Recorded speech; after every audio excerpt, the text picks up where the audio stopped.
السلام عليكم ورحمة الله وبركاته. الحمد لله رب العالمين والصلاة والسلام على سيد المرسلين محمد وآله وصحبه أجمعين. سبحانك لا علم لنا إلا ما علمتنا إنك أنت العليم الحكيم. رب اشرح لي صدري ويسر لي أمري واحلل عقدة من لساني يفقه قولي. أعوذ بالله من الشيطان الرجيم. بسم الله الرحمن الرحيم. وقل جاء الحق وزهق الباطل إن الباطل كان زهوقا. وقال الله تعالى وقال الذين كفروا لا تسمعوا لهذا القرآن والغوا فيه لعلكم تغلبون. صدق الله مولانا العظيم. கண்ணியமான இந்த விழாவின் தலைவர் அவர்களே, மேடையில் வீட்டிருக்கக்கூடிய ஆலிம் பெருமக்களே, எனக்கு முன் உரையாற்றி சென்ற தமிழ் மாநில ஜமாத் உலமாவின் தலைவர் ஹதரத் ஹாஜா மொயினுத்தீன் அவர்களே, அவர்களை அடுத்து உரையாற்றிய இரண்டு ஆலிம் பெருமக்களே, தாய்மார்களே, சகோதரிகளே, அல்லாஹ் தாலா இன்று பட்டம் வாங்கிய இந்த மாணவிகளை கபூல் செய்வானாக, அவர்களுடைய பெற்றோர்களை கபூல் செய்வானாக, அவர்களுடைய குடும்பத்தார்களை கபூல் செய்வானாக. மேலும் அவர்களை இங்கே ஓத வைப்பதற்கும் ஆலிமாவதற்கும் ஹாஃபிலாவதற்கும் உதவியாக இருந்த இந்த மதரசாவின் நிர்வாகத்தை கபூல் செய்வானாக, நிர்வாகிகளை கபூல் செய்வானாக, தலைவரை கபூல் செய்வானாக, செயலாளரை கபூல் செய்வானாக. யாரெல்லாம் எப்படியெல்லாம் ஒத்துழைப்பு செய்தார்களோ அவர்களை கபூல் செய்வானாக. சிறிது நேரம் அமைதியாக இருந்தால் 2 வாரத்தை பேசுகிறேன், இல்லைன்னா ஆஹிரு தாவானா அப்படின்னு முடிச்சுக்கிறேன். அமைதியாக இருக்க முடியுமா?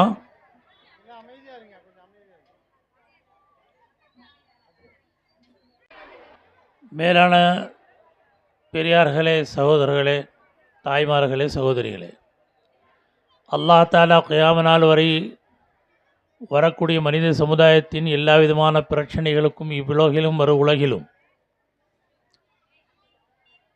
தீர்வு காணும் வகையிலே இந்த குர்ஆன் ஷரீஃபை தந்தான். அந்த குர்ஆனுடைய ஞானத்தை தந்தான், இல்மை தந்தான், கல்வியை தந்தான். இந்த குர்ஆன் எங்கே, எந்த வீட்டில், எந்த நெஞ்சத்தில், எந்த சூழ்நிலையில் இருக்குமோ அங்கே உலகில் இருக்கக்கூடிய எந்த விதமான அசத்தியும் எந்த விதமான தீங்கையும் விளைவித்து விட முடியாது.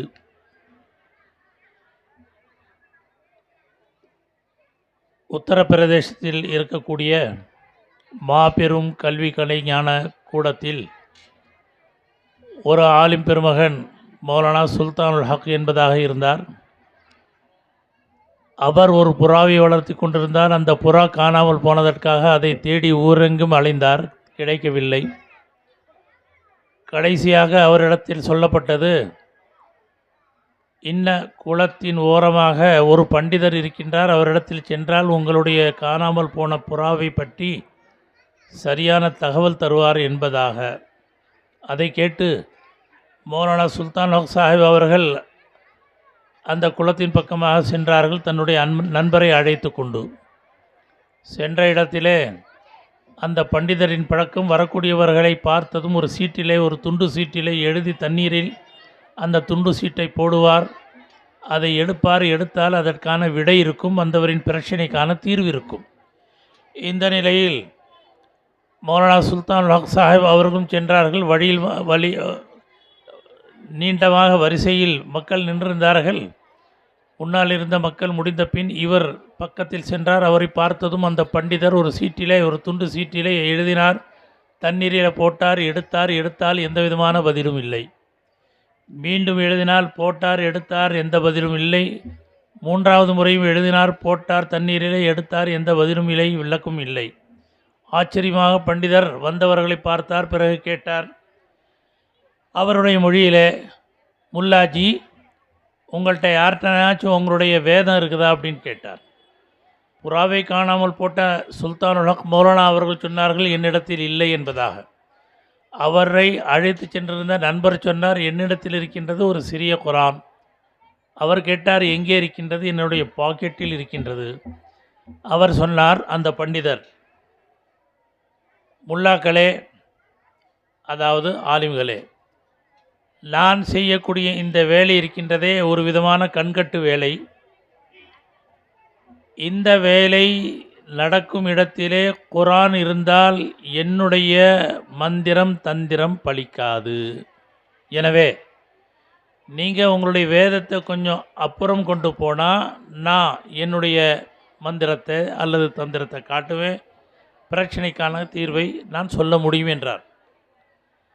மௌலானா சுல்தான் அஹ்சான் அவர்கள் கூறுகின்றார்கள், எந்த ஒரு மனிதர் நம்முடைய குர்ஆன் நம்முடைய வேதம் இருக்க நம்முடைய பிரச்சனைக்கு தீர்வு சொல்ல முடியாதோ அவர் சொல்லக்கூடிய அந்த தீர்வுகள் ஒரு விதமான கண்கட்டு வித்தையோ, அவரிடத்தில் நான் என்ன கேட்க வேண்டும், நான் என்ன அவரிடத்தில் பதிலை பெற வேண்டும். எனக்கு இந்த குர்ஆனை கொடுத்த அந்த அல்லாஹ் இருக்கின்றான், அவன் என்னுடைய பிரச்சனைக்கு தீர்வு தருவான் என்பதாக அவர் அங்கிருந்து திரும்பிவிட்டார். எப்பொழுது வீட்டிற்கு வந்தாரோ அவருடைய நம்பிக்கை கேட்ப அவர் தேடிக்கொண்டிருந்த புறா இங்கே நின்றிருந்தது.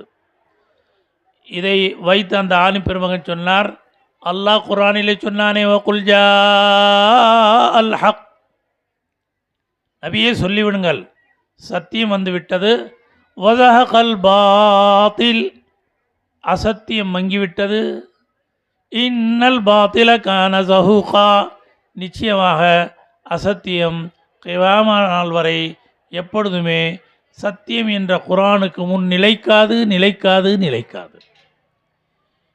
இதை ஏன் இந்த நேரத்தில் குறிப்பிடுகின்றேன் என்றால், எங்களுடைய குடும்பங்களிலே, எங்களுடைய வீடுகளிலே, எங்களுடைய சூழ்நிலைகளிலே ஏராளமான பிரச்சனைக்கு நாம் தீர்வை காணுவதற்காக ஏதேதோ மந்திர தந்திரங்களையும் ஏதேதோ யுக்திகளையும் கையாண்டு கொண்டே இருக்கின்றோம். ஆனால் பிரச்சனைகள் தீர்வதில்லை, வளர்ந்து கொண்டு தான் இருக்கின்றது. வீட்டுக்கு வீடு பிரச்சனை, வீட்டுக்கு வீடு செய்வினை, வீட்டுக்கு வீடு பொறாமை, வீட்டுக்கு வீட்டு குரோதம், வீட்டுக்கு வீடு பகைமை. இன்று உலகிலே எந்த அளவுக்கு ஒரு குடும்பத்தில் இருக்கக்கூடிய உறவுக்காரர்களால் குந்தகம் ஏற்படுகின்றதோ மற்ற அந்நியர்களால் ஏற்படுவதில்லை. அந்த அளவுக்கு பகைவும், அந்த அளவுக்கு செய்வினையும், அந்த அளவுக்கு கண்ணேரும், அந்த அளவுக்கு பொறாமைகளும் வளர்ந்த காலம். இதற்கு தீர்வு நாம் மரத்தில் போய் ஏதோ கட்டிட்டோம், இல்லை தர்காவில் போய் ஏதாவது ஒரு போர்வை போட்டோம், அல்லது அங்கே போய் ஏதாவது ஒரு மரத்தில் எதையும் முடிச்சு போட்டு வச்சுட்டோம், அல்லது அங்கேருந்து கொண்டு வந்து ஏதாவது கைத்தை கட்டிட்டோம், தொங்க விட்டோம், இதெல்லாம் கிடையாது. டைரக்ட் குர்ஆன் எடுங்க, ஓதுங்க, குர்ஆனை ஓத வைங்க, குர்ஆனை கேளுங்க, எல்லா பிரச்சனைகளும் தீர்ந்து கொண்டே இருக்கும். வறுமை ஓதுங்க, கஷ்டம் ஓதுங்க, இடர்கள் ஓதுங்க, பகைகள் ஓதுங்க, பிள்ளைங்களுக்கு அலைன்ஸ் கிடைக்கல ஓதுங்க, பிள்ளைக்கு நல்ல ஜாப் கிடைக்கல ஓதுங்க, பிள்ளைக்கு நல்ல சீட் கிடைக்கல ஓதுங்க. குர்ஆனை ஓதி ஓதி ஓதி ஓதி ஓதி ஓதி குர்ஆனை கொண்டே தன்னுடைய பிரச்சனைகளுக்கு தீர்வுகளை காண ஆரம்பித்து விட்டால் உலகில் இருக்கக்கூடிய எந்த விதமான சக்தியும் எங்களை எதையும் செய்துவிட முடியாது. அதை நம்ப வேண்டும். இன்னொரு சம்பவம், அதே பகுதிகளில் நான் சொன்ன அதே பகுதிகளில் உத்தரப்பிரதேசத்தில் சில வீடுகளில் சில ஆவிகள் நடமாடுது, பேய்கள் நடமாடுது என்பதாக அந்த வீடுகளுக்கு மக்கள் போகிறதில்லை, குடிக்கொள்றதில்லை, குடி இருக்கிறதில்லை, இருந்தாலும் காலி பண்ணிட்டு போயிடுவாங்க, வீடு விளங்கலை அப்படின்ட்டு. இப்படியாக இருக்க ஒரு நல்லவர், பாவம், ஒரு வாலிபர், ஒரு குடும்பஸ்தர், அவருக்கு வீடு தேவைப்பட்டுச்சு, எங்கே தேடினாலும் கிடைக்கல. ஒரு வீடு பிரச்சனையான வீடாக இருந்துச்சு, அந்த வீட்டில் யாருமே போய் தங்கினதில்லை. அப்படியே ரொம்ப நாள் தங்கிவிட்டாலும் நேரடியாக டிக்கெட் எடுத்துகிட்டு மேலேயே போயிடுறாங்க. இப்படிப்பட்ட வீட்டில் போய் எப்படி தங்குறது? யாருமே தங்குறதில்லை. தங்கினாலும் ஒரு வாரத்தில், 2 வாரத்தில், 3 வாரத்தில் அவங்களுக்கு ஏதாவது ஏற்படக்கூடிய கோளாறுகளால் அவர்கள் இறந்தே விடுவார்கள். இப்படிப்பட்ட நிலையில் ஒருவர் வாலிபர் வேறு வீடு கிடைக்கலேன்ட்டு ஒரு பெரிய வீட்டுக்கு போனார். எங்கே பேய் நடமாட்டம் இருந்துச்சோ, ஆவி நடமாட்டம் இருந்துச்சோ. இன்றைக்கி நிறைய வீடுகளில் பார்த்தா நைட்டில் எல்லாம் தூங்கின பிறகு கதவு தானாக ஆடுது. எல்லாம் தூங்கின பிறகு பார்த்தா அங்கே கிச்சனில் யாரோ வேலை செய்கிற டங் பாத்திரம் உருடுது.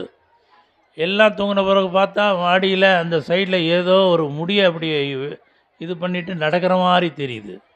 என்னென்னமோ ஏதேதோ பலாய்க அதெல்லாம் படுக்கிற வரைக்கும் இந்த முசீபத்தை வச்சு பார்த்துட்டே இருக்கும்போது ஆவி படங்களையும் பேய் படங்களையும் பிசாஸ் படங்களையும் துப்பாக்கிகளையும் பார்க்கும்போது ஜிப்ரீல் அலைஹிஸ்ஸலாம் மீகாயில் அலைஹிஸ்ஸலாம் வந்து நம்மளை கட்டி பிடிச்சி பார்க்க மாட்டாங்க. அதுக்கு தகுந்தவங்க தான் வருவாங்க, நம்ம கனவுல ஃப்ளாஷ் ஆவாங்க. அப்படி இருக்க அந்த வீட்டுக்கு அவர் போயிட்டார். மக்கள்லாம் பார்த்தாங்க, அந்த பரிதாபம் போயிட்டார், என்றைக்கு போக போகிறாரோ தெரியலன்னு அவரை வீட்டில் அனுப்பிட்டாங்க. இப்போ அவர் போய் ஒரு 3 நாள் ஆச்சு, அவர் வரலை. 4வது நாள் வீட்டை துப்புரவுப்படுத்தி வீடு குடியேறலாம் அப்படின்னு போயிருக்கிறாரு. 4வது நாள் ஜமாத்தார்கள் என்ன செஞ்சாங்க, பாவம் ஒருத்தர் வந்தார், அவர் போயிருக்கக்கூடாது, சொன்னோம் கூட இந்த வீடு அவ்வளோ நல்லா இல்லை, ஆவி நடமாட்டம் இருக்குது அப்படின்ட்டு போனார், என்ன ஆனார் பார்க்கலாம் அப்படின்னு ஜமாத்தார்கள் போனாங்க. முல்ல பயந்து பயந்து போகிறாங்க. கதவு ஹான்னு திறந்துருக்கு. என்ன இப்படி திறந்துருக்குது அப்படின்னு பயந்து பயந்து உள்ளே போனாங்க. இன்னும் கொஞ்சம் போனாங்க, ஒரு சத்தமும் இல்லை, ஒரு நடமாட்டமும் இல்லை, ஒரு பேச்சும் இல்லை. இன்னும் கொஞ்சம் முன்னாடி போனாங்க. போனால் கொஞ்சம் தூரத்தில் ஒரு பெரிய ஹாலு. அந்த ஹாலில் நடுவில் ஒரு உருவம் இப்படி ஆடிட்டு இருக்குது. திக்கு திக்கு திக்கு திக்கு திக்கு திக்கு, என்னடா இது ஆடுது, போச்சு போச்சு போச்சு அப்படின்னு அவங்களுக்கு ஒரு பயம். பின்னையும் அது யார் ஆடுறது, அந்த குடி வந்தார் அவர் தானா வேறையா? ஒரு ஆள் சொன்னாங்க, அவர் போயிட்டார், அவரோட ஆவி இருக்குல்ல அதுதான் வந்துட்டு இப்படி ஆடுது அப்படின்னு சொல்ல. அவரோட ஆவி ஆவிடுதுங்கிறதுமே ஆடி போயிட்டார் கூட போனோம் ஜமாத்தார்களும். பின்னையும் கொஞ்சம் ஈமான் நல்ல பலமானவங்க சொன்னாங்க, இல்லை வாங்க போய் பார்க்கலான்னு. பக்கத்தில் போய் பார்த்தாங்க. பார்த்தா அவர் கண்ணை மூடி ஓதிக்கிட்டே இருக்கிறார். இவங்க பக்கத்தில் போய் பயந்து பயந்து அவர் மேலே கை வைக்கிறாங்க. கை வைக்கிறது அவர் மேலே தானா, அவர் ஆவி மேலே தானான்னு ஒரு சந்தேகம். கை வச்சதும் அவர் திரும்பி பார்த்தாரு. அவங்க அஸ்ஸலாமு அலைக்கும், அலைக்கும் ஸலாம் அப்படின்னு அவங்க கேட்டாங்க, நான் நல்லா இருக்கீங்களா, எப்படி இருக்கீங்க அப்படின்னு பயந்து கேட்குறாங்க. ஒரு அவங்களுக்கு ஒரு ஃபீலிங். இவர் சொன்னாரா, நான் அல்ஹம்துலில்லாஹ் நல்லா இருக்கேன். இல்லைங்க, பலவிதமான இதுகள் இருக்குது, சேட்டைகள் இருக்குது, அது இதுன்னு சொன்னாங்களே, ஏவல்கள் இருக்குது, அதுதான் அப்படின்னு கேட்டேன். அவர் சொன்னார், நான் வந்த பிறகு இந்த வீட்டை குரான் ஓதி இதில் இருக்கிற பலாயெல்லாம் ஓட்டலாம் அப்படின்றது தான் வந்தேன். வந்து அல்ஹம்துலில்லாஹ் முதல் நாள் 10 ஜுஸ் ஓதுனேன், 2வது நாள் 10 ஜுஸ் ஓதுனேன், 3வது நாள் 10 ஜுஸ் ஓதி முடிகிற நேரத்தில் பார்த்தா தூரத்தில் ஒரு நெருப்பு ஜுவாலை வந்துச்சு. அந்த ஜுவாலை என் பக்கத்தில் வர நான் குரானுடைய கடைசி சூறாக்கள் முடிச்சுட்டு இருந்தேன். என் பக்கத்தில் நெருங்கி வந்துச்சு. எனக்கு பயமாக இருந்துச்சு. நான் உடனே ஓதி கொண்டிருந்த கடைசி சூறா யதார்த்தமாக குல்லாதுருவில் ஃபலக் குல்லாதுருவின்னாஸ் இதை ரொம்ப சத்தமாக ஓத ஆரம்பிச்சிட்டேன். குல் அஊது பிரப்பில் ஃபலக் மின் ஷர்ரி மா கலக வ மின் ஷர்ரி காசிகின் இதா வகப் வ மின் ஷர்ரின் அப்படின்னு ஓதிக்கிட்டே இருந்தேன். அது என்கிட்ட நெருக்கமாக வந்துச்சு. நான் இன்னும் நல்ல சத்தமாக ஓதுனேன். நெருங்கி வந்த அந்த ஜுவாலை நல்லா சுடர் விட்டு எரிஞ்சிச்சு. கொழுந்து எரிஞ்சு அப்படி புஷ்ஷுன்னு மேலே போச்சு, அப்படியே கீழே விழுந்துச்சு. நான் குரானை ஓதி முடித்தேன். மீண்டும் குரானை ஆரம்பித்து யாசின் ஓத ஆரம்பிச்சிட்டேன் அப்படின்னு சொல்ல. அது எங்கே அப்படின்னு கேட்டாங்களாம். நான் இங்கே பாருங்கள், ஏதோ ஒரு இது மாதிரி கிடக்குது பாருங்கள், அங்கே தான் எரிஞ்சு அப்படி அந்த அந்த அந்த நெருப்பு அணைஞ்சது அப்படின்னு சொல்ல. அங்கே பார்த்தா ஒரு சாம்பல் கிடஞ்சிச்சு. அப்போ தான் போன அந்த ஹாஃபிஸ் சாப் சொன்னாராம், அல்லாஹ் தாலா எந்த இடத்துல குரான் இருக்குதோ அந்த இடத்துல எந்த விதமான படைப்பின் தீங்குகளையும் நடமாட விடமாட்டான், இருக்கவும் விடமாட்டான், தக்கவும் வைக்க மாட்டான். அல்லாஹ் தாலா அவனுடைய இந்த குரானுடைய பரக்கத்தை கொண்டு அதை எரிச்சிட்டான். இது நான் ஏன் சொல்கிறேன், இன்றைக்கி பல வீடுகளில் பல பிரச்சனை. என் பிள்ளைக்கு வயசு 28 ஆச்சு. நாங்கள் 19 வயசுலேருந்து பொண்ணை பார்க்குறோம், மாப்பிள்ளையை பார்க்குறோம், கிடைக்கல. மாப்பிள்ளைக்கு பொண்ணை பார்த்தா கிடைக்கல. கிடைச்ச பிறகு நிச்சயம் பண்ணுற மாதிரி வர்றாங்க, போகிறாங்க, பின்ன வேணான்னு சொல்லிடுறாங்க. அதுக்கு பிறகு அப்படியே நிக்கா ஆகிட்டாலும் 1 வருஷம் ஆச்சு, 2 வருஷம் ஆச்சு, 3 வருஷம் ஆச்சு, குழந்தை பாக்கியம் இல்லை. இப்படி ஏதேதோ பிரச்சனைகள் குடும்பங்களில் நிறையா இருந்துக்கிட்டே இருக்குது. இதுக்காக நாம் ஏதேதோ பரிகாரங்களை தேடி போய்கிட்டே இருக்கிறோம். அல்லாஹ் தாலா கொடுத்த குரான்லையும் கலாம்லையும் நாயகம் ஸல்லல்லாஹு அலைஹி வஸல்லம் கொடுத்த துஆக்கள்லையும் ஹதீஸ்கள்லையும் அந்த வாழ்க்கையிலும் நம்முடைய வாழ்க்கைக்கு எல்லா விதமான பிரச்சனைகளுக்கும் தீர்வு இருக்கிறது. எல்லா விதமான பிரச்சனைகளுக்கும் அல்லாஹ் தாலா குரானிலே தீர்வு வைத்திருக்க, அந்த குரானை விட்டு எங்களுடைய குடும்பங்களும் எங்களுடைய வீடுகளும் தூரமாகத்தான் நாங்கள் பலவிதமான பிரச்சனைகளுக்கு தள்ளப்படுகின்றோம். அது மட்டுமல்லாமல் குரானுடைய அடிப்படையில் எந்த அளவுக்கு நாம் மதரசாக்களுக்கு பிள்ளைகளை அனுப்புறது, அவங்களுக்கு உதவிகளை செய்கிறது, மேலும் அவங்களுக்கு உணவுகளை கொடுக்கறது, அவங்களுக்கு ஆடைகளை கொடுக்கறது, அவங்களுக்கு வேண்டிய செலவினங்களை கொடுக்கறது, இது மாதிரி செய்கிறதுனாலையும் அல்லாஹ் தஆலா ஏராளமான நேமத்துகளை தர்றான், உதவிகளை செய்கிறான், சுவர்க்கத்தை நிச்சயமாக்குகின்றான். அந்த வடபகுதிகளிலேயே ஒரு ஊரில் ஒரு மாணவர் ஓத சென்றார். ஓத சென்றவருக்கு ஓதுறதுக்கு அட்மிஷன் கொடுத்தாங்க. ஆனால் உணவு கிடைக்கல, தங்குறதுக்கு இடம் கிடைக்கல. அவர் ரொம்ப பாடுபட்டு வழி இல்லாமல் ஊரை விட்டு அந்த அந்த மதரசா விட்டு திரும்பி போகலான் இருந்தார். அவர் ஒரு பள்ளியில் தங்கியிருந்தார். அங்கேருந்து திரும்பி போகலான்னு தன்னுடைய பேக்கெல்லாம் எடுத்துகிட்டு போகும்பொழுது இங்கே நின்றுருக்கக்கூடிய தாய்மார் மாதிரி ஒரு தாய் அம்மா நின்று இருந்துச்சு. கொஞ்சம் வயசானது.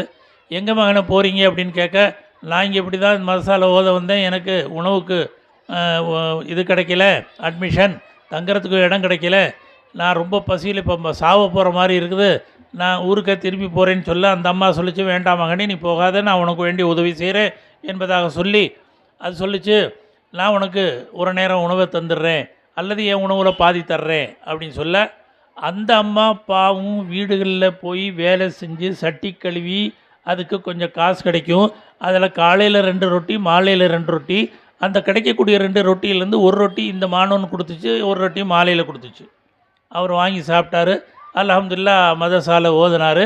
இப்படியே ஓதி காலங்கள் போச்சு. ஒரு ஆண்டுக்கு பிறகு அவர் பரீட்சை கொடுத்தாரு. பரீட்சையில் அவர் பாஸ் ஆகிட்டார், நல்ல மார்க் எடுத்தார்.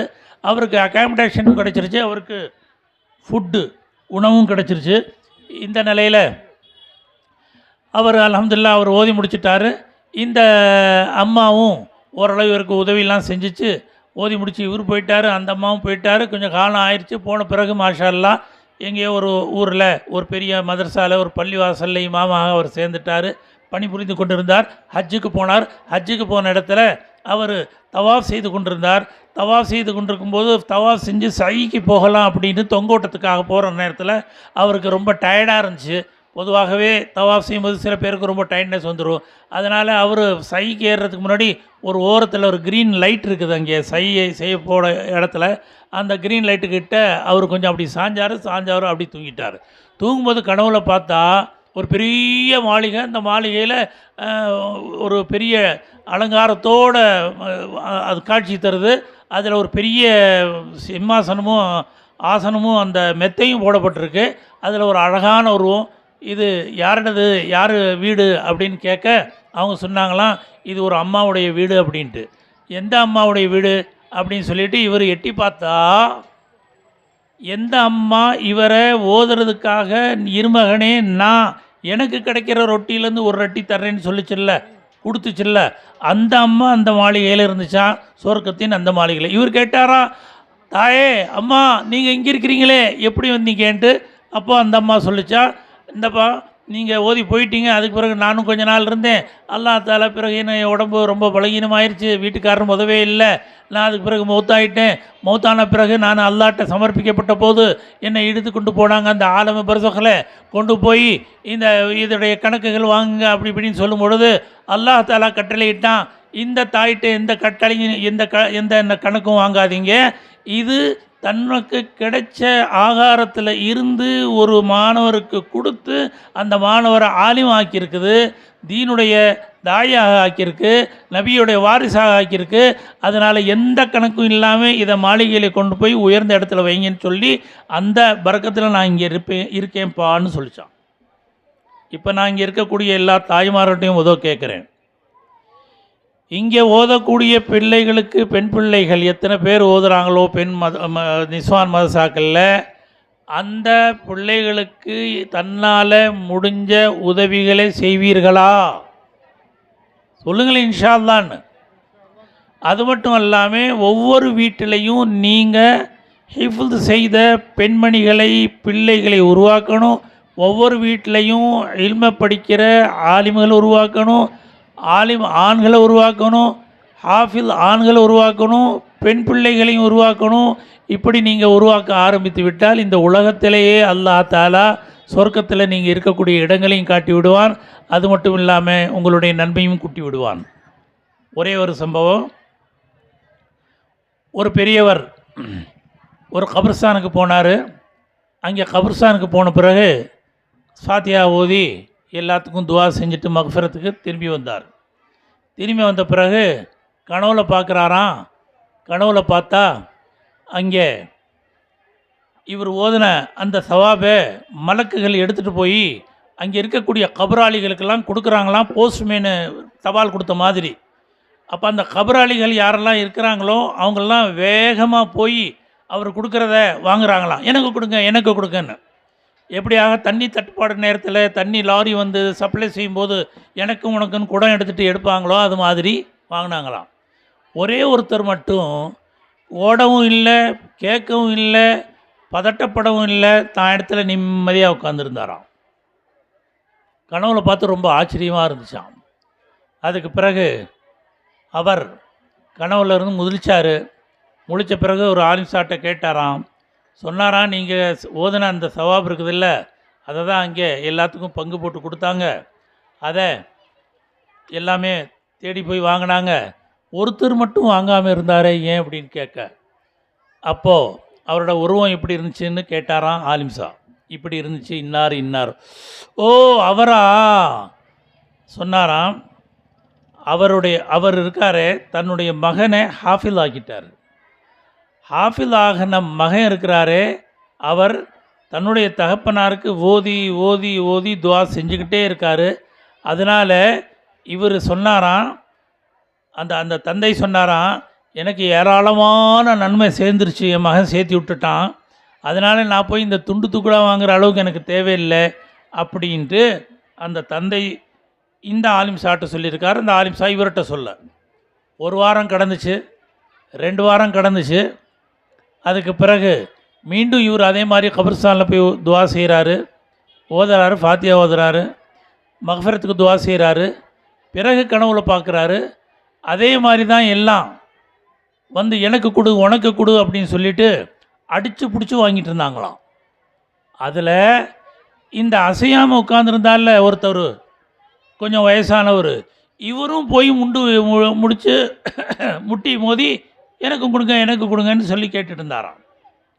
கனவு பார்த்தவர் மீண்டும் அதே ஆலிம்சாட்ட கேட்க, அந்த ஆலிம்சா அந்த வயசானவர்கிட்ட கேட்க, என்னங்க கனவுல பார்க்கும்பொழுது நீங்கள் உட்காந்துருந்தீங்க போய் வாங்கலை, இந்த கனவுல பார்க்கும்பொழுது நீங்கள் போய் முண்டி அடித்து வாங்கிட்டு இருந்தீங்களே அப்படின்னு சொல்ல. அப்போது அந்த வயசானவர் சொன்னாராம், நான் ஏன் வாங்கலைன்னா என் மகன் இருந்தான், அவன் எனக்கு ஓதி ஓதி குரானை அனுப்பிக்கிட்டே இருந்தான், எனக்கு நிறைய நன்மைகள் சேர்ந்துக்கிட்டே இருந்துச்சு. ஹாஜா ஹஜரத் சொன்னாங்களே, மொய்னுதீன் ஹஜரத்து, அவங்க ஊரில் அவங்க குடும்பத்தில் சில பேர் இருக்காங்க, குரானை முடித்து செவுத்தில் எழுதி வைப்பாங்களாம், 1 2 3 என்னான்னு கேட்டால், இது எனக்கு ஓதி வச்சுக்கிறேன், எனக்கு பிறகு என் பசங்க என் பிள்ளைங்கள்லாம் ஓதுவானுங்களோ என்னமோ தெரியல, நான் இருக்கும்போதே ஓதி வச்சுக்கிறேன் அப்படின்னு சொன்னாங்கள்ல. அப்போ அது மாதிரி அவருக்கு மகன் இருந்தார், ஓதி ஓதி கொடுத்தாரு, அல்ஹம்துலில்லாஹ் அவருக்கு சவாப் போச்சு. இப்போ சொன்னாராம், என்னுடைய மகன் இறந்து 3 நாள் ஆச்சு, அவன் இருக்கிற வரைக்கும் ஓதி எனக்கு குரானுடைய சவாபை எத்தி வச்சுட்டு இருந்தான், இப்போ அவன் மௌத்தா போயிட்டான், இப்போ எனக்கு எத்தி வைக்கிறதுக்கு யாரும் இல்லை, எனக்கு நன்மைகள் தேவைங்கிறதுக்காக நானும் போய் இப்படியாக முட்டி மோதி எனக்கும் நன்மைகளை தேடிக்கொண்டேன். ஹிஃப்ஸ் முடித்த மாணவர்கள் இவர்கள்ட்ட ஒரு முக்கியமான வேண்டுகோள், நீங்கள் ஹயாத்தாக இருக்கிற காலமெல்லாம் உங்களுடைய பெற்றோருக்கும் உங்களுடைய குடும்பத்தாருக்கும் உங்களுடைய உஸ்தாதுகளுக்கும் குரானை ஓதிக்கொண்டே இருங்க. செய்வீங்களா? இன்ஷா அல்லாஹ் சொல்லுங்கள். அதே மாதிரி இங்கே கேட்கக்கூடிய எல்லா நம்மளுடைய சகோதரர்கள், பெரியார்கள், தாய்மார்கள், சகோதரிகள்கிட்டையும் கேட்டுக்கொள்கிறேன், எந்த அளவுக்கு குரானுடைய ஈடுபாடும் குரானையும் ஓதிக்கொண்டு குரானை பெரியவர்களுக்கு முன்னோர்களுக்கு நீங்கள் எத்தி வைத்து கொண்டே இருப்பீர்களோ, அல்லாஹ் உங்களை செழிப்பாக வைப்பான், உங்களை ஆனந்தமாக வைப்பான், உங்களை வெற்றியோடு வைப்பான், இன்பமான வாழ்க்கையை தருவான், சுகமான வாழ்க்கையை தருவான். எந்த விதமான இடரும் உங்களை எந்த விதத்திலும் தீண்டு விடாது. வையம் சஸ்கல்லாஹு பிதுர்ரின் ஃபலா காஷிஃப லஹு இல்லாஹு வையுரிதுக பிகைரின் ஃபலா ராத்தலி ஃபதுலிஹி. அல்லாஹ் ஒரு தீங்கை ஏற்படுத்த நாடினால் தடுப்பவர்கள் யாரும் இல்லை, நல்லதை செய்ய நாடினால் அதை தட்டி கழிப்பவர்கள் யாரும் இல்லை. அல்லாஹ் தாலா அப்படிப்பட்ட ஒரு சிறந்த குடும்பங்களாக எங்களை தேர்ந்தெடுப்பானாக. எங்களுடைய பிள்ளைகளை, மக்களை கியாம நாள் வரை இந்த குரானை சுமந்தவர்களாக, ஓதக்கூடியவர்களாக, இதை எத்தி வைப்பவர்களாக, இதை அறிந்தவர்களாக, இதன் ஞானிகளாக, இதற்கான சேவை செய்வர்களாக ஆக்கி வைப்பானாக. இதற்கு காரணமாக இருக்கக்கூடிய இந்த மதர்சாவையும் இதில் இருக்கக்கூடிய ஆசிரியர்களையும் நிர்வாகிகளையும் அல்லாஹ் தாலா மெம்மேலும் கபூல் செய்வானாக. வாஹ்ரு தாவானா அல்ஹம்துலில்லாஹி ரப்பில் ஆலமீன்.